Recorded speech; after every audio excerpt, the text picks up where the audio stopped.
Hello everyone, welcome back to force academy. বন্ধুরা, Indian আর্মির তরফ থেকে অগ্নিবীরে 2025-26 ব্যাচে নতুন নিয়োগ সংক্রান্ত ভ্যাকান্সি বার হয়েছে। প্রায় 30,000 শূন্যপদ রয়েছে। সেই ভ্যাকান্সিতে তুমি যদি এখনও পর্যন্ত অনলাইন অ্যাপ্লিকেশান করোনি, তো আমি তোমাদেরকে সকলকে বলবো অবশ্যই তুমি অ্যাপ্লিকেশান করো। কারণ 8 পাস, 10th পাস এবং 12 ক্লাস পাস হয়ে থাকলে তুমি কিন্তু অগ্নিবীরে জয়েন করতে পারবে। অগ্নিবীরের পাশাপাশি পার্মানেন্টেরও কিন্তু ভ্যাকান্সি বার হয়েছে। তুমি যদি ভাবো যে আমি অগ্নিবীরে যেতে চাই না, আমি পার্মানেন্ট হিসাবে আর্মিতে জয়েন করতে চাই, সেক্ষেত্রেও তুমি কিন্তু অনেকগুলো পোস্ট রয়েছে, সেই সব পোস্টে তুমি কিন্তু আবেদন করতে পারবে। অগ্নিবীরের ক্ষেত্রে তোমাদেরকে বলে দিচ্ছি, যেমন জিডি রয়েছে, জিডি, তার সঙ্গে সঙ্গে ট্রেডম্যান অর্থাৎ টিডিএন এবং টেকনিক্যাল, তার সঙ্গে সঙ্গে ক্লার্ক। এই 4টি পোস্ট কিন্তু অগ্নিবীরের আন্ডারে। সেই সঙ্গে সঙ্গে মেয়েদের জন্য ওম্যান মিলিটারি পুলিশ। তো এই 5খানা পোস্ট রয়েছে অগ্নিবীরের আন্ডারে। বাকি নার্সিং অ্যাসিস্ট্যান্ট, সিপাহি ফার্মা, জেসিও হাবিলদার, হাবিলদার এডুকেশন, তার সঙ্গে সঙ্গে ক্যাটারিং এবং আরও রিলিজিয়ান টিচার যে ভ্যাকান্সি রয়েছে, এগুলো কিন্তু পার্মানেন্টের আন্ডারে পড়ছে। তো প্রত্যেকটি নোটিফিকেশান তোমরা কিন্তু এয়ার ওয়াইজ জেডারও ভিত্তিক নোটিফিকেশান তোমরা কিন্তু আর্মির অফিসিয়াল ওয়েবসাইটে নোটিফিকেশান সেকশন থেকে তোমরা কিন্তু ডাউনলোড করতে পারবে। তো তুমি যদি এখনও পর্যন্ত অনলাইন অ্যাপ্লিকেশান করোনি, ফটাফট অনলাইন অ্যাপ্লিকেশান করো। কারণ অনলাইন অ্যাপ্লিকেশান করার যে লাস্ট ডেট সেটা কিন্তু 10 এপ্রিল ছিল। 10 এপ্রিল থেকে তোমাদের ডেটটা বাড়িয়ে সেই ডেট কিন্তু 25 এপ্রিল করা হয়েছে। তো তোমরা অন স্ক্রিন দেখতে পাচ্ছ 25 তারিখ পর্যন্ত তোমরা কিন্তু অ্যাপ্লিকেশন করতে পারবে। তারপরে কিন্তু তোমাদের আর ডেট বাড়ানো হবে না, এটাই কিন্তু লাস্ট ডেট। তো এরপরে তোমরা কিন্তু আর সুযোগ পাবে না। তো তোমরা যারা এখনও পর্যন্ত অ্যাপ্লিকেশন করোনি, অ্যাপ্লিকেশন করো।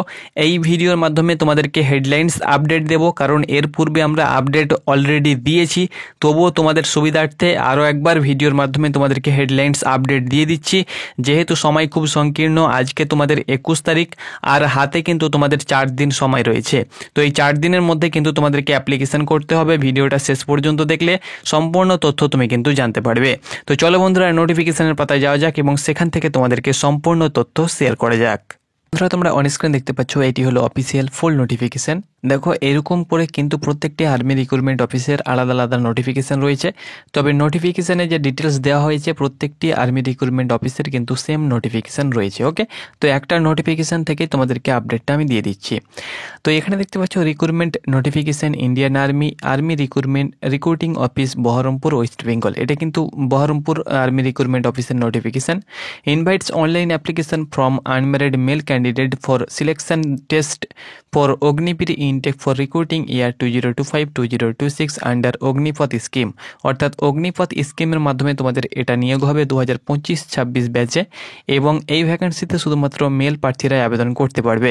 তবে ফিমেলদের জন্য যদি অনেকে রয়েছে, যারা ফিমেল রয়েছে, তারা যদি আবেদন করতে চাও, তোমরা কিন্তু ওমেন মিলিটারি পুলিশে আবেদন করতে পারবে। ওকে, প্রত্যেকটি পোস্টের কিন্তু লাস্ট ডেট 10 এপ্রিল ছিল, সেটা কিন্তু এখন 25 এপ্রিল করা হয়েছে। তোমাদের হাতে কিন্তু 4 দিন আর সময় রয়েছে। এই ভ্যাকান্সির এক্সামিনেশন তোমাদের জুনের শেষের দিক থেকে শুরু হবে, বা জুলাই মাসের কিন্তু প্রথম দিক থেকে তোমাদের এক্সামিনেশন শুরু হবে। তো যখন শুরু হবে অবশ্যই তোমাদেরকে জানিয়ে দেবো। বহরমপুর আর্মি রিক্রুটমেন্ট অফিসের আন্ডারে মুর্শিদাবাদ, নদিয়া, বীরভূম, পূর্ব বর্ধমান, পশ্চিম বর্ধমান, এই সমস্ত জেলা কিন্তু পড়ছে এবং তারাই কিন্তু বহরমপুর আর্মি রিক্রুটমেন্ট অফিসের প্রার্থী এবং তারা আবেদন করতে পারবে। তাছাড়াও ব্যারাকপুর রয়েছে, কলকাতা রয়েছে, শিলিগুড়ি রয়েছে। তুমি কোন আর্মি রিক্রুটমেন্ট অফিস থেকে বিলং করছো, অবশ্যই তুমি তোমার আর্মি রিক্রুটমেন্ট অফিসের নামটি কমেন্ট বক্সে অবশ্যই লিখে দেবে, তাহলে তোমাদেরকে ভিডিও দিতে কিন্তু আমাদের সুবিধা হবে। এখানে দেখো, তোমাদেরকে আগেই বলেছি Agniveer general duty, Agniveer technical, Agniveer clerk, সেই সঙ্গে সঙ্গে অগ্নিবীর ট্রেডম্যান 10 পাস এবং অগ্নিবীর ট্রেডম্যান 8 পাস। এই সমস্ত পোস্ট কিন্তু অগ্নিপথ স্কিমের মাধ্যমে এদের নাম কিন্তু অগ্নিবীর দেওয়া হয়েছে। যখন থেকে অগ্নিপথ স্কিম লাগু করা হয়েছে তখন থেকে অগ্নিবীর তোমাদের 4 বছরের চুক্তিভিত্তিক চাকরি। তারপরে কিন্তু 25%কে রেখে দেওয়া হবে, 75%কে কিন্তু রিটায়ার্ড করে দেওয়া হবে। এখানে তোমরা দেখতে পাচ্ছ অগ্নিবীর জেনারেল ডিউটিতে তুমি যদি আবেদন করতে চাও, অর্থাৎ জিডি পোস্টে তুমি যদি আবেদন করতে চাও, তাহলে মাধ্যমিকে কিন্তু তোমাকে মাধ্যমিক পাস হতে হবে এবং মাধ্যমিকে 45% টোটালে কিন্তু থাকতে হবে এবং 5খানা সাবজেক্টে কিন্তু 33% নাম্বার পেয়ে থাকলে তুমি কিন্তু আবেদন করতে পারবে। বয়স 17.5 থেকে 21 বছরের মধ্যে বয়স হতে হবে। তাছাড়াও তোমার যদি ভ্যালিড লাইট মোটর অর্থাৎ LMV তোমার যদি লাইসেন্স থেকে থাকে, ড্রাইভিং লাইসেন্স, তাহলে তুমি কিন্তু সার্ভিস যখন পেয়ে যাবে তখন কিন্তু ড্রাইভার রিক্রুটমেন্টের জন্য তুমি কিন্তু রিক্রুটমেন্ট অংশগ্রহণ করতে পারো। ওকে, তাহলে কিন্তু তোমার পার্মানেন্ট হওয়ার একটা সুযোগ থাকবে।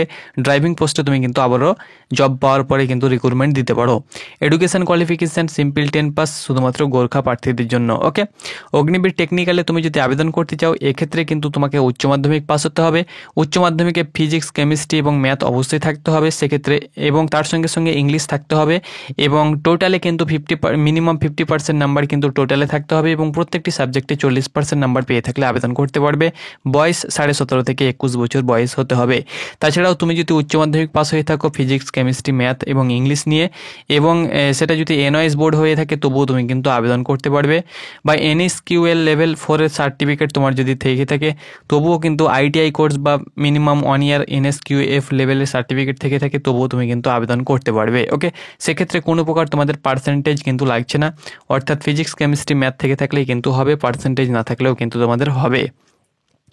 তাছাড়া তুমি যদি মাধ্যমিক পাস হয়ে থাকো, 10th পাস হয়ে থাকো, 10 পাসে তোমাদের যদি 50% নাম্বার থেকে থাকে এবং টোটালে কিন্তু 40%, প্রত্যেকটি সাবজেক্টে 40% এবং টোটালে 50% নাম্বার তোমার যদি থেকে থাকে, এবং তুমি যদি এইসব ট্রেড নিয়ে ITI করে থাকো, যেমন এখানে মেকানিক, মোটর ভেহিক্যাল রয়েছে, মেকানিক্যাল রয়েছে, diesel, electrical, mechanical, fitter, instruments mechanic, এইসব ট্রেড নিয়ে তুমি যদি ITI করে থাকো তাহলে মাধ্যমিকের পাশাপাশি ITI করে থাকলে তুমি কিন্তু আবেদন করতে পারবে। সেখানে কিন্তু তোমাদের উচ্চ মাধ্যমিক আর লাগবে না। ওকে, আজ আমরা কথা বলবো অগ্নিবীর এনইআর জিডির বেস্ট প্র্যাকটিস সেটের ব্যাপারে, যেটি এডুকা জোন দ্বারা প্রকাশিত করা হয়েছে। তুমি যদি অগ্নিবীর জিডির জন্য প্রস্তুতি নিচ্ছ এবং প্র্যাকটিস সেট নিতে চাও, এই প্র্যাকটিস সেটটি নিতে পারো। এই প্র্যাকটিস সেটের মধ্যে 50টি প্র্যাকটিস সেট দেওয়া হয়েছে, টোটাল 1450+ প্রশ্ন এবং একটি সলভড পেপার পেয়ে যাবে। তুমি তোমার প্রিপারেশনটাকে মজবুত করতে পারো। হিন্দি, ইংলিশে এই প্র্যাকটিস সেটটি পেয়ে যাবে, লিঙ্ক ডেসক্রিপশন বক্সে দেওয়া হয়েছে। Next, clerk. অগ্নিবীর ক্লার্কে তুমি যদি আবেদন করতে চাও এক্ষেত্রেও কিন্তু তোমাদেরকে উচ্চ মাধ্যমিক পাস হতে হবে। উচ্চ মাধ্যমিকে 60% নাম্বার তোমাদের থাকতে হবে। আর্টস, কমার্স বা সায়েন্স যে কোনো স্ট্রিম নিয়ে তুমি যদি উচ্চ মাধ্যমিক পাস হয়ে থাকো তাহলে আবেদন করতে পারছো। এক্ষেত্রে 50% নাম্বার কিন্তু তোমাদের টোটালে থাকতে হবে। প্রত্যেকটি সাবজেক্ট টোটালে 60% এবং প্রত্যেকটি সাবজেক্টে 50%-এর উপরে নাম্বার থাকতে হবে। তবে ইংলিশ, ম্যাথ, অ্যাকাউন্টিংস, ইংলিশে 50 নাম্বার, এবং বা তোমাদের ম্যাথ বা অ্যাকাউন্টিংস বা বুক কিপিং, এই 3টি সাবজেক্টের মধ্যে যে কোনো একটি সাবজেক্ট তোমার উচ্চ মাধ্যমিকে ম্যান্ডেটরি অর্থাৎ থাকতেই হবে, এবং সেখানে কিন্তু 50 নাম্বার থাকতেই হবে। 17.5 থেকে 21 বছর বয়স। অগ্নিবীর ট্রেডম্যান নিয়ে তুমি যদি আবেদন করতে চাও, ট্রেডম্যান 10 পাস, এক্ষেত্রেও সিম্পল তোমাদেরকে 10 পাস হতে হবে, এবং 33% 5টা সাবজেক্টে যদি তোমার 33 নাম্বার থেকে থাকে তাহলে তুমি কিন্তু আবেদন করতে পারবে। অ্যাপ্লিকেশন করার সময় যেসব সাবজেক্টে তোমার 33% নাম্বার আছে সেই সব সাবজেক্ট তুমি কিন্তু সেখানে অ্যাড করে দেবে, তাহলেই কিন্তু হয়ে যাবে। 17.5 থেকে 21 বছর বয়স। ট্রেডম্যান 10 পাসে তুমি যদি আবেদন করতে চাও সেক্ষেত্রেও কিন্তু সিম্পল 8 পাস এবং 5খানা সাবজেক্টে 33 থাকলে তুমি কিন্তু আবেদন করতে পারবে। এক্ষেত্রেও কিন্তু 17.5 থেকে 21 বছর তোমাদের বয়স হতে হবে। 1 অক্টোবর 2004 থেকে 1 এপ্রিল 2008-এর মধ্যে তোমার যদি ডিওবি অর্থাৎ ডেট অফ বার্থ হয়ে থাকে তাহলে তুমি কিন্তু আবেদন করতে পারছো। তাছাড়াও তুমি যদি স্পোর্টসম্যান হয়ে থাকো, ইন্টারন্যাশনাল, ন্যাশনাল, স্টেট, তার সঙ্গে সঙ্গে district, college, school, state, university, board তোমার যদি খেলার সার্টিফিকেট থেকে থাকে তাহলে হাইটে 2 সেন্টিমিটার, চেস্টে 3 সেন্টিমিটার এবং ওজনে 5 কেজি তুমি কিন্তু ছাড় পেয়ে যাবে। তবে তোমাদেরকে বলে দিচ্ছি জিডি, টেকনিক্যাল এবং ট্রেডম্যানের ক্ষেত্রে 169 সেন্টিমিটার হাইট লাগবে, এবং ক্লার্কের ক্ষেত্রে 162 সেন্টিমিটার কিন্তু তোমাদের হাইট হতে হবে, তাহলে তুমি কিন্তু অনায়াসে আবেদন করতে পারবে। গোর্খা হয়ে থাকলে 157 সেন্টিমিটার হাইট, 77 নর্মাল চেস্ট, তার সঙ্গে সঙ্গে তুমি যদি ST হয়ে থাকো তাহলে 162 centimetre, 77 normal chest, tribal of recognise tribal areas থেকে তুমি যদি বিলং করো তাহলে। তাছাড়াও চেস্ট 77 নর্মাল এবং 78 নর্মাল এবং 5 সেন্টিমিটার কিন্তু প্রত্যেকটি পোস্টের ক্ষেত্রে কিন্তু তোমাদের হতে হবে। চেস্ট এবং ওজনের ক্ষেত্রে কেউ টেনশন করবে না, সেক্ষেত্রে কোনো প্রকার চাপ তোমাদের নেই। তাছাড়াও এখানে কিছু বোনাস মার্ক হিসাবে পেয়ে যাবে যদি তোমার ভাই বা বাবা যদি আর্মিতে রয়েছে, 20 নাম্বার জিডির ক্ষেত্রে।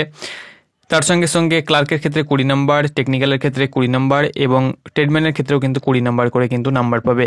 স্পোর্টসম্যান হয়ে থাকলে তোমাদের স্পোর্টস হিসাবে, লেভেল হিসাবে তার যে নাম্বার তোমরা এখানে পেয়ে যাবে। NCC এ থেকে থাকলে 5 নাম্বার, জিডির ক্ষেত্রে, ট্রেডম্যানের ক্ষেত্রে 5 নাম্বার, এরকমভাবে 5 করে পাবে। বি থাকলে 10 করে পাবে। সি থাকলে 20, 15 করে কিন্তু নাম্বার পাবে, এরকমভাবে কিন্তু তোমরা নাম্বার পেয়ে থাকবে। তোমার যদি ITI করা থেকে থাকে তাহলে তুমি কিন্তু 15 নাম্বার টেকনিক্যালের ক্ষেত্রে কিন্তু ছাড় পেয়ে যাবে। ওকে, সরি, তোমার যদি ক্লার্কে যদি তোমার এই ডিপ্লোমাটা করা থেকে থাকে NIELIT নিলিট কোর্স, যেটা ABC কোর্স লেভেল লেভেল হয়ে থাকে, যেটা তোমাদের একটি কম্পিউটার কোর্স, সেটা যদি তোমার থেকে থাকে এবং সেটা যদি পাস করে থাকো তাহলে ক্লার্কের ক্ষেত্রে 15 নাম্বার কিন্তু বোনাস হিসাবে পাবে। আর তোমার যদি ITI 10 পাসের পর করা থাকে 20 নাম্বার, 10 পাসের পর তোমার যদি ডিপ্লোমা করা থাকে 30 নাম্বার, 12 ক্লাসের পর উচ্চ মাধ্যমিকের পর ITI করা থাকলে 30 নাম্বার কিন্তু বোনাস হিসাবে মার্ক পেয়ে যাবে। ওকে, টার্মস অ্যান্ড কন্ডিশনের ভিতরে কিন্তু তোমাদের অগ্নিপথ স্কিমের পুরো তথ্য এখানে কিন্তু মেনশন করে দেওয়া হয়েছে, তোমরা অন স্ক্রিন দেখতে পাচ্ছ। এগুলো তোমরা সকলে জানো, সেহেতু এর ব্যাপারে কিছু আমি তথ্য তোমাদেরকে বলছি না। অ্যাপ্লিকেশান ফিস বন্ধুরা তোমাদেরকে 250 টাকা কিন্তু অনলাইন চার্জ তোমাদেরকে দিতে হবে। যে কোনো ব্যাংক থেকে তুমি কিন্তু এই অ্যাপ্লিকেশান চার্জটা তুমি কিন্তু কাটাতে পারবে। তোমার যদি অ্যাপ্লিকেশান করতে কোনো প্রকার সমস্যা হয়ে থাকে তাহলে ফোর্স একাডেমি 1947@gmail.com এই মেলে তোমরা কিন্তু মেল করতে পারো। তোমাদেরকে অ্যাপ্লিকেশান আমরা করিয়ে দেবো। মেল করলেই কিন্তু তোমাদেরকে ফোন নাম্বার দিয়ে দেওয়া হবে, তখন কিন্তু তোমরা যাবতীয় ডিটেলস পাঠিয়ে অ্যাপ্লিকেশান করতে পারো আমাদের থেকে। ওকে, নেক্সট এখানে তোমাদেরকে বলে দিচ্ছি, তোমার ফর্মটি যদি ইনকমপ্লিট হয়ে থাকে, তার সঙ্গে সঙ্গে ডুপ্লিকেট হয়ে থাকে বা ইরর হয়ে থাকে, তাহলে কিন্তু তোমার ফর্মটি পুরোপুরিভাবে রিজেক্ট হয়ে যাবে, অর্থাৎ সাবমিটেড না হলে কিন্তু ফর্মটি রিজেক্ট হয়ে যাবে। তো অবশ্যই ফর্ম যেন তোমার সাবমিটেড হয় এবং তোমাদের যে 250 টাকা ফিজ সেটা যেন তোমাদের ক্লিয়ারলি কাটা হয়ে থাকে। দেখো, প্রথমে কিন্তু তোমাদের CEE এক্সাম হবে, আর এখানে দেখো টাইপিং হবে। ক্লার্কের ক্ষেত্রে 30 ওয়ার্ড কিন্তু তোমাদেরকে পার মিনিট কিন্তু তোমাদেরকে তোলার ক্ষমতা কিন্তু এখানে থাকতে হবে, এখানে কিন্তু তোমাদেরকে বলে দেওয়া হয়েছে। সেকেন্ড ফেজ দেখো, প্রথম ফেজে কিন্তু তুমি পরীক্ষা দেবে, CEE এক্সাম হবে, কমন এন্ট্রান্স এক্সামিনেশন। যদি তুমি পাস করো তাহলে কিন্তু সেকেন্ড ফেজের জন্য ডাকা হবে, আর যদি তুমি ফেল করো তাহলে কিন্তু সেকেন্ড ফেজের জন্য কোনো প্রকার তোমাদের নাম আসবে না। ফার্স্ট ফেজের রেজাল্ট আসবে, রেজাল্টে তোমার যদি নাম থেকে থাকে শর্টলিস্টেড তুমি যদি হয়ে থাকো, তাহলে কিন্তু সেকেন্ড ফেজের জন্য কিন্তু তোমাদেরকে রিক্রুটমেন্ট র্যালির জন্য ডাকা হবে। রিক্রুটমেন্ট র্যালিতে কী হবে, তোমাদের রান হবে, সেই সঙ্গে সঙ্গে তোমাদের হাইট দেখা হবে, চেস্ট দেখা হবে, ওজন দেখা হবে, জিগজ্যাগ ব্যালেন্স তোমাদের হবে, তার সঙ্গে সঙ্গে তোমাদের বিম হবে এবং মেডিকেল হবে। অ্যাডাপ্টেবিলিটি টেস্ট তোমাদের হতেও পারে, আবার নাও হতে পারে। তার সঙ্গে সঙ্গে প্রত্যেকটি ডকুমেন্টস তোমাদের কিন্তু অরিজিনাল দেখা হবে, সেই সঙ্গে কিন্তু জেরক্স কপি তারা নেবে। এগুলো তোমাদের ক্লিয়ার হয়ে গেলেই কিন্তু তোমাদের ফাইনাল মেরিট লিস্টের জন্য তোমরা অপেক্ষা করবে। তারপরে ফাইনাল মেরিট লিস্ট যখন তোমাদের হয়ে যাবে তখন কিন্তু তোমাদেরকে যাবতীয় ডকুমেন্টস অরিজিনাল ভেরিফিকেশন করে ট্রেনিং সেন্টারের জন্য ট্রেনিংয়ের জন্য পাঠানো হবে। এখানে তোমাদের ফিজিক্যালে কী কী ডকুমেন্টস তোমাদেরকে নিয়ে যেতে হবে সেগুলো কিন্তু এখানে মেনশন করে দেওয়া হয়েছে। যেহেতু এখন তোমাদের পরীক্ষায় হয়নি, সেহেতু এর উপরে কিন্তু আমি তোমাদেরকে কোনো তথ্য দিচ্ছি না। তোমরা পরীক্ষা দাও, তারপরে ফিজিক্যালে কী কী ডকুমেন্টস লাগবে সেটা কিন্তু আমি তোমাদেরকে বলে দেবো ফিজিক্যালে যাবার পূর্বে। এখানে যে তোমাদের পরিবর্তনগুলো করা হয়েছে সেটা কিন্তু তোমাদের এই বছর বাংলায় পরীক্ষা তোমাদের হতে চলেছে, সেই সঙ্গে 1600 মিটার তোমাদেরকে রানিং করতে হবে। GD এবং ট্রেডম্যানের ক্ষেত্রে মাঠে 100 নাম্বার তোমাদের থাকবে, আর বাকি ক্লার্ক টেকনিক্যালের ক্ষেত্রে মাঠে কিন্তু কোনো প্রকার নাম্বার থাকবে না। অর্থাৎ তুমি যদি ক্লার্ক এবং টেকনিক্যাল হয়ে থাকো তাহলে কিন্তু তোমাদেরকে যে রানিং থাকবে, অর্থাৎ 1600 মিটার রানিং, সেটা কিন্তু তোমাদেরকে কোয়ালিফাই করতে হবে। ওকে, তোমরা মাঠে কিন্তু কোনো প্রকার নাম্বার পাবে না। আর GD এবং ট্রেডম্যানের ক্ষেত্রে তোমরা দেখতে পাচ্ছ 5:30-এর মধ্যে তুমি যদি 1600 মিটার কভার করতে পারো তাহলে 60 নাম্বার পেয়ে যাবে, 10টি পুল আপস করতে পারলে 40 নাম্বার পেয়ে যাবে, টোটাল কিন্তু মাঠে 100তে 100 পেয়ে যাবে। সেকেন্ড গ্রুপের ক্ষেত্রে কিন্তু তোমরা দেখতে পাচ্ছ 9টি পুল আপস করতে পারলে 33 নাম্বার, এবং সেকেন্ড গ্রুপ রান করতে পারলে 48 নাম্বার, থার্ড গ্রুপে রান করতে পারলে 36 নাম্বার, এবং 4 নম্বর গ্রুপে রান করতে পারলে 24 নাম্বার কিন্তু বোনাস হিসাবে পাবে। এখানে তোমরা দেখতে পাচ্ছ 6 মিনিট 1 সেকেন্ড থেকে 6 মিনিট 15 সেকেন্ড, এই যে থার্ড গ্রুপ এটা কিন্তু তোমাদের বাড়ানো হয়েছে। থার্ড গ্রুপ এবং 4 নম্বর গ্রুপটা কিন্তু তোমাদের বাড়ানো হয়েছে, অর্থাৎ তোমাদের এর আগে কিন্তু লাস্ট টাইম ছিল 5:45 সেকেন্ড, এখন কিন্তু তোমাদের রানিংয়ের যে সময়টা সেটা কিন্তু বাড়ানো হয়েছে। ওকে, নেক্সট তোমাদের অ্যাডাপ্টেবিলিটি টেস্ট হবে। এগুলো কিন্তু তোমাদের র্যালি সাইটে হবে, যেখানে তোমাদের র্যালি হবে সেই সাইটে কিন্তু তোমাদের র্যালি হবে। মেডিকেলে যেসব পার্টসগুলো তোমাদের চেক হয় সেগুলো কিন্তু তোমাদের চেক হবে। তারপরে কিন্তু তোমাদের পুরো প্রসেস কমপ্লিট হয়ে যাবার পরে কিন্তু তোমরা ফাইনাল মেরিট লিস্টের জন্য অপেক্ষা করবে। এর আগে কিন্তু তোমাদের কিছু হবে না। এখানে কিন্তু তোমাদের স্পোর্টসের নামগুলো দেওয়া হয়েছে, যারা স্পোর্টসম্যান রয়েছে, কোন কোন স্পোর্টস তোমাদের এখানে ভ্যালিড করবে সেটা কিন্তু এখানে দেওয়া হয়েছে। নিচে তোমাদের এফিডেভিটের ফরম্যাট দেওয়া হয়েছে, এগুলো কিন্তু তোমাদের এখন লাগবে না, এই জন্য আমি তোমাদেরকে বলছি না, কারণ এফিডেভিট কীভাবে করতে হবে না করতে হবে এর উপরে কিন্তু আমি তোমাদেরকে অবশ্যই ভিডিও করে দেবো। তো এখানে দেখো যেসব গেমগুলো তোমাদের রয়েছে, অ্যাথলেটিক রয়েছে, আর্চারি রয়েছে, বাস্কেটবল রয়েছে, বক্সিং রয়েছে, ফুটবল রয়েছে, অর্থাৎ যে কোনো খেলার সার্টিফিকেট থাকলে তুমি কিছু না কিছু বোনাস মার্ক পাবে। সেটা international, national, school level, district level, college level, যে কোনো লেভেল হোক না কেন, সার্টিফিকেট থাকলে কিছু তোমাকে বোনাস মার্ক হিসাবে কিন্তু দেওয়া হবে। ওকে, তাছাড়াও তোমাদেরকে 9 ফুট খাল বা গর্ত তোমাদেরকে পার হতে হবে। সেই সঙ্গে সঙ্গে জিগজ্যাগ ব্যালেন্সও কিন্তু তোমাদেরকে জাস্ট সেটা কোয়ালিফাই করতে হবে। জিগজ্যাগ ব্যালেন্স তোমরা জানো যে কেমন হয়ে থাকে, সেটা কিন্তু তোমাদেরকে কোয়ালিফাই করতে হবে। তার সঙ্গে সঙ্গে আর এখানে কোনো প্রকার তথ্য দেওয়া নেই। আশা করছি তোমাদেরকে বোঝাতে পেরেছি। 1600 মিটার রানের ব্যাপার রয়েছে এবং তোমাদেরকে পরীক্ষাটা কিন্তু পাস করতে হবে। সিলেবাসের ওপরে আমরা অবশ্যই ভিডিও দিয়েছি, তুমি যদি এখনও দেখোনি তো অবশ্যই সিলেবাসের ওপরে কিন্তু ভিডিও দেখতে পারো। সেটা কিন্তু আমাদের ভিডিও লিস্ট চেক করলেই তোমরা কিন্তু পেয়ে যাবে। সেখানে কিন্তু আমরা সিলেবাস কী রয়েছে সেটা কিন্তু আমরা বলে দিয়েছি। পরীক্ষার সময় কত থাকবে, কত মিনিটে তোমাদেরকে পরীক্ষা দিতে হবে, কিভাবে পরীক্ষা দিতে হবে তার প্রসেস কিন্তু আমরা ভিডিও করে জানিয়ে দিয়েছি। তো আশা করি তোমাদেরকে বোঝাতে পেরেছি। ধন্যবাদ।